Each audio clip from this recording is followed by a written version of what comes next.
Something that I've been asked about a lot is developing technique in the left hand, what I would call legato technique. You know, lots of hammer-ons and pull-offs and things like that. Okay, I've done a lot of lessons on picking, cross picking and alternate picking, and a lot of people have asked me about, you know, how do I build up fluidity, speed, dexterity, all those big words in the left hand on the guitar. So what this lesson is I'm just going to offer up a few exercises, you know, things that I've practiced in the past to kind of develop this, okay? And I think position shifting is really important as well. But I'll start off with some really basic stuff, just using like the pentatonic scale, and then maybe we'll evolve out from there, okay?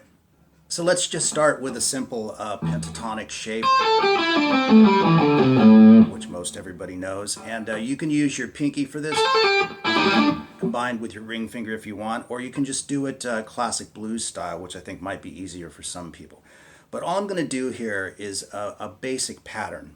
So you've got that hammer-on and a pull-off, and then the next three notes are picked. I started with an upstroke, but you can start it with a downstroke if you want to. And then that's followed by down, up, down. So if you start with the downstroke, just flip the whole pattern over, right? And then we move through the scale. Then shift your fingers up. Again.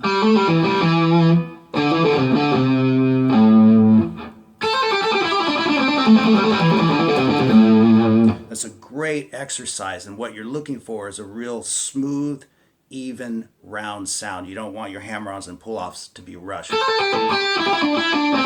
know, you're looking for a really nice round.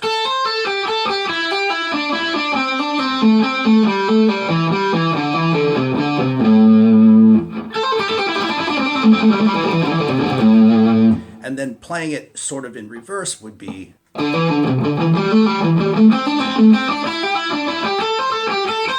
same idea. You want it to be nice and smooth.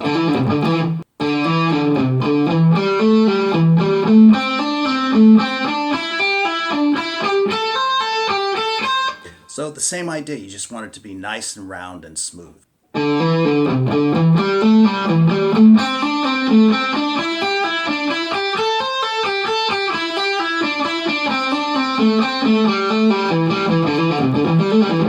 And just keep going back and forth, descending and ascending.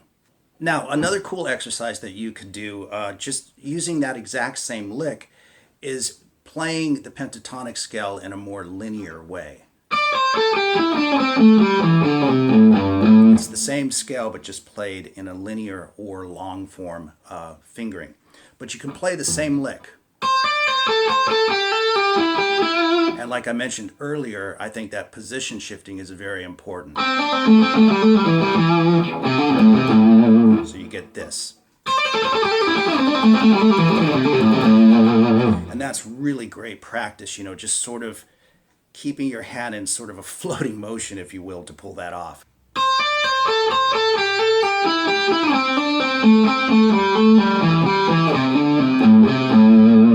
Keep your fingers really close to the strings, no wasted motion, so to speak.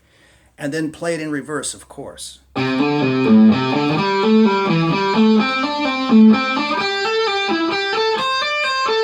And then just like the other exercise, just connect the two together, play it descending and play it ascending in a big circle. All right, so let's venture out just a little tiny bit, okay? We're just going to stick with simple hammer-ons and pull-offs right now, but we'll play with adding a bit of the minor scale to the picture, all right? So this is a straight hammer-on and pull-off, and you just pick the last note. So you can do that again with a downstroke and come back with an upstroke, or start with an upstroke as I do. So we're just going to move like this.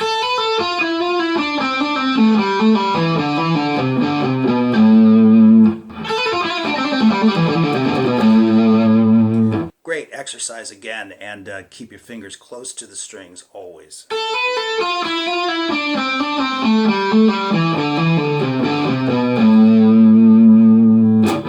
Okay, let's get into another exercise, bringing the pinky into the action, okay? So what I'm doing here is I'm playing this.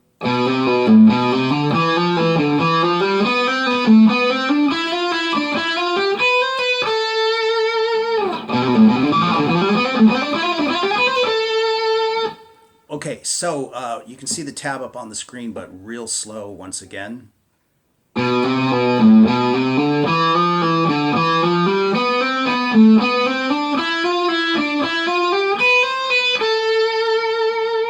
of course, you can also play any of these in reverse and just connect them together in a loop. And of course, you can connect any of these together in reverse. You know, you can maybe start here or even here and then go there, here, here, and here. You know, just moving back and forth. Those are great, great exercises, okay?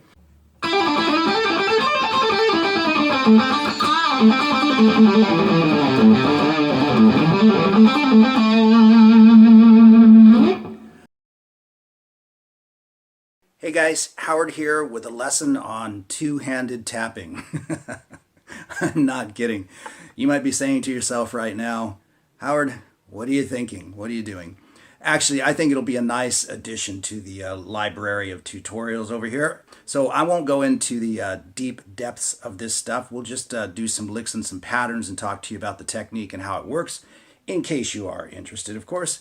And then, but I might take it up a notch and talk about how you can incorporate the technique into chords, which I do happen to think is really nice, okay? Now, the first thing you want to get a handle on is the basic triplet. That's what we all came to know from EVH's Eruption. And he just played it all on one string, but we're just going to talk about that basic triplet pattern that he used. So what I'm going to do is my left hand's going to be, there won't be any tab for this, okay? Because I think this is just best done verbally and visually. So we're on the 5th fret, we're on the B string, the 2nd string, and I'm on the 5th fret with my index finger, and with my ring finger I'm going to be hammering on to the 8th fret on the B string.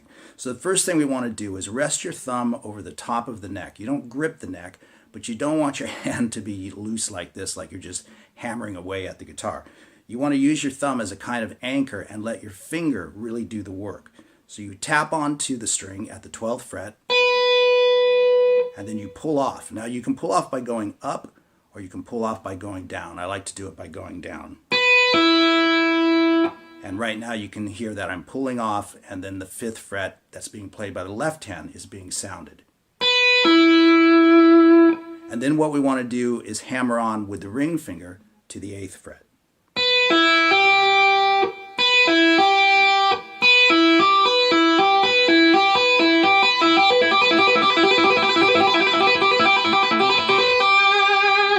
Okay, now you'll get this kind of seesaw motion going, right? Where this finger's coming down as this one's going up and vice versa.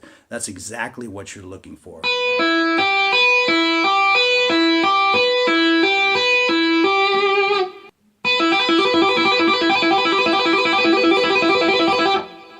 And then the next thing you can do is start to move some fingers around, just employing that same triplet pattern. You can move anywhere you like, whatever sounds good to you, but for this little exercise, I'm going to move with the right hand from the 12th fret to the 11th fret. So we'll be going like this.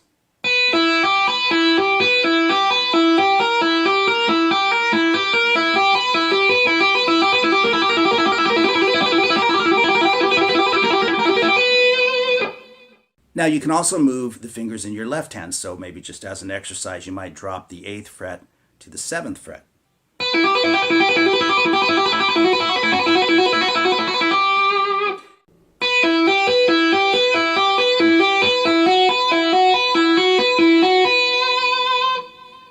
And then, of course, you can actually move both fingers at the same time, both hands at the same time. So while dropping to the 7th fret here, you might also drop to the 11th fret in your right hand and get yet another different sound.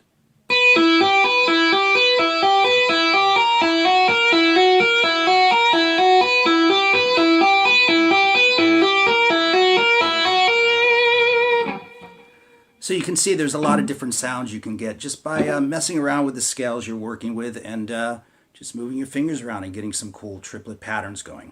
Now, a basic variation on that is one that I think I got it from an Alcatraz album with Steve Vai on it, and you kind of just flip-flop the pattern.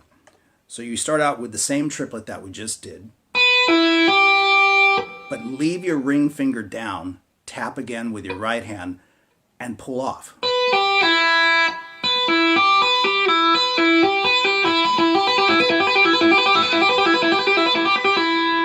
slightly different sound, sort of a little bit more watery, if you know what I mean.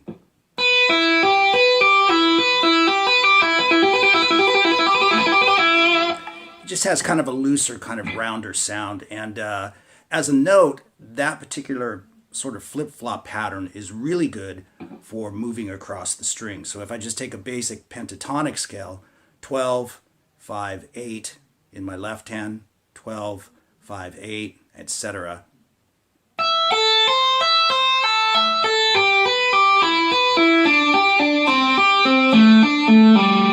That's pretty cool.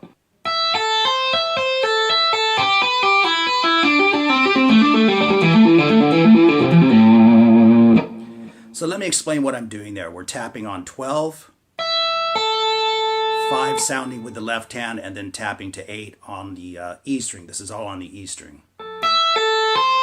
And then we do the reverse pattern. And then I'm tapping again, 12, 5, but moving to the next string for 8.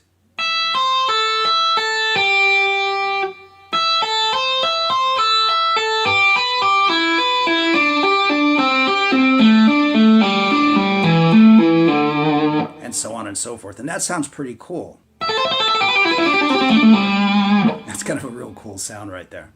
So let's just talk about a few other patterns, you know, a couple of cool ideas that you can incorporate and kind of mix this stuff up.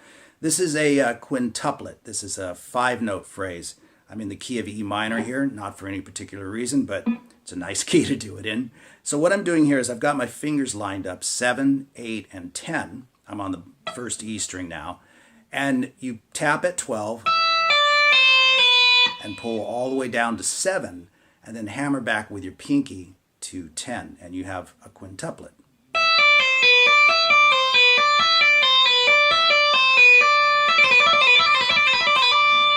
That sounds kind of cool. And you can traverse the strings in the same way.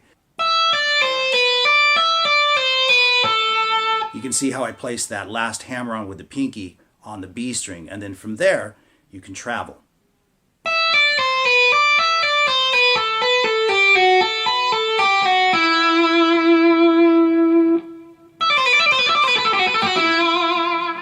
So there's just lots of cool little things that you can do. This is a nice pattern. I think it's from Eddie's Spanish Fly, if I remember. It's another quintuplet. So I'm on the G string now, and I tap at the 12th fret, pulling off to the 7th in the left hand. Pull off to 5, finally open, and then tap back to 7 with your ring finger.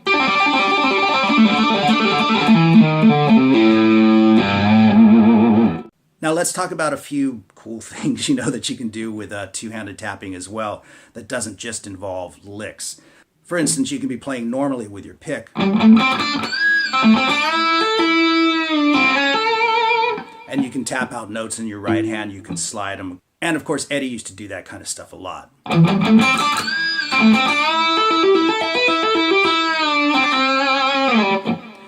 And so what I'm doing there is I'm just bending the G string at the 7th fret,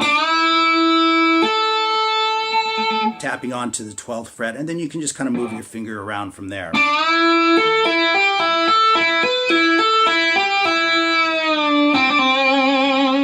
You can also slide with your right hand while you're actually holding the bend. And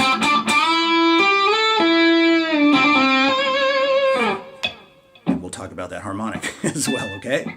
Now, we're all pretty familiar with the standard harmonics on the guitar, or at least, you know, where they are the most prevalent. The 12th fret, the 7th, and the 5th. There's other ones, of course, but just for this exercise. So, if you're fretting a string somewhere, let's say the A string at the 2nd fret, and you wanted to emulate that 12, 7, and 5 of the open string, then you would play 14, 9, and 7.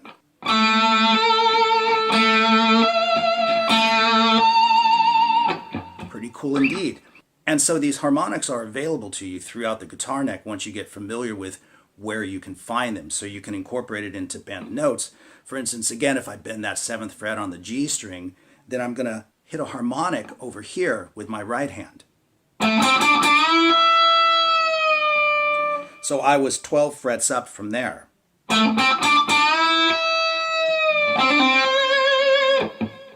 So what I did was I bent the string at the 7th fret, and then 12 frets up, which would be the 19th fret, I just touched the harmonic. Touch right over the fret. Don't tap the string. Don't put pressure on it. Treat it exactly like a harmonic. Just touch the string right over the actual fret itself and then pull your finger away. And then when I did the... then I went to 17 so that I could get the harmonic out of that note.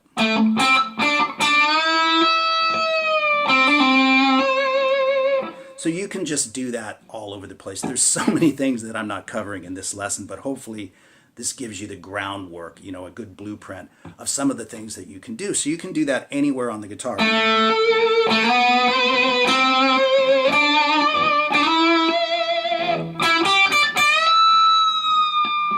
You can really go crazy with this stuff if you want to. And so anyway, there's just a couple of ideas, a handful of things that you can employ. There's so much more. I can't even possibly remember it all because it's been so long since I, to be honest, actually incorporated this stuff into my playing.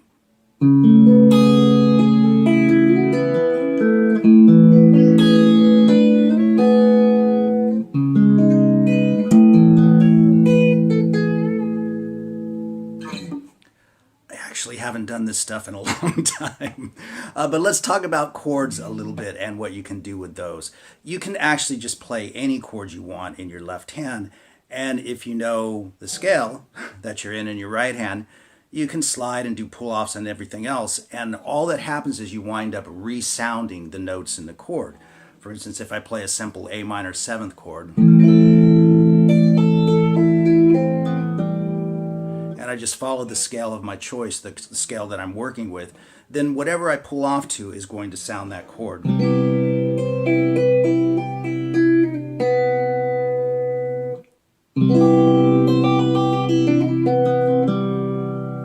And so on and so forth.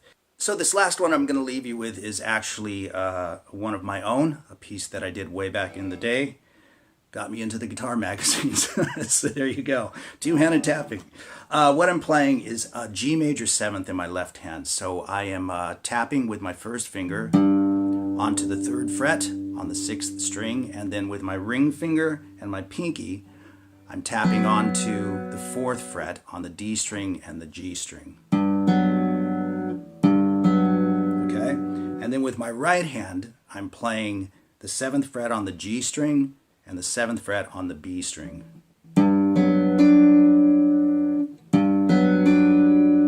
Now, hold that down, maintain it for the time being, and then we're going to flick off, pull off the G string and the B string in the right hand.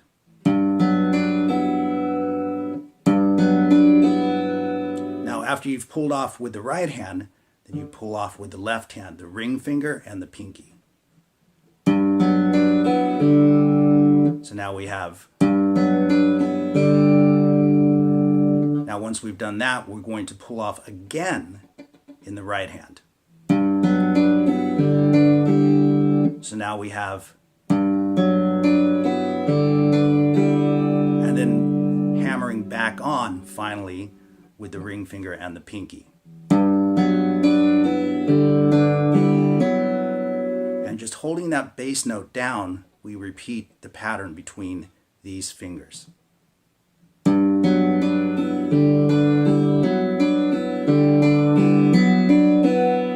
Finally ending it with a pull-off.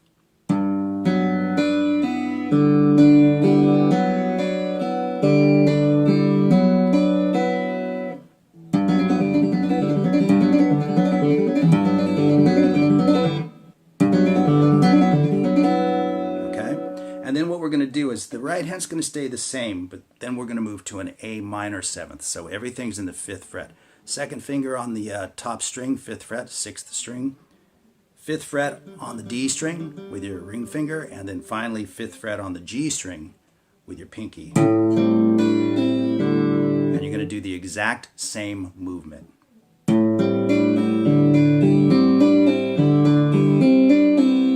And we just go back and forth between the two.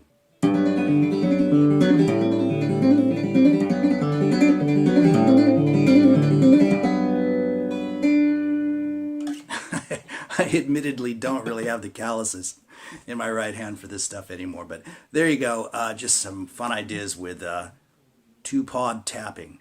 And there's a lot more to this particular piece. It was entirely played with two paws on the fretboard.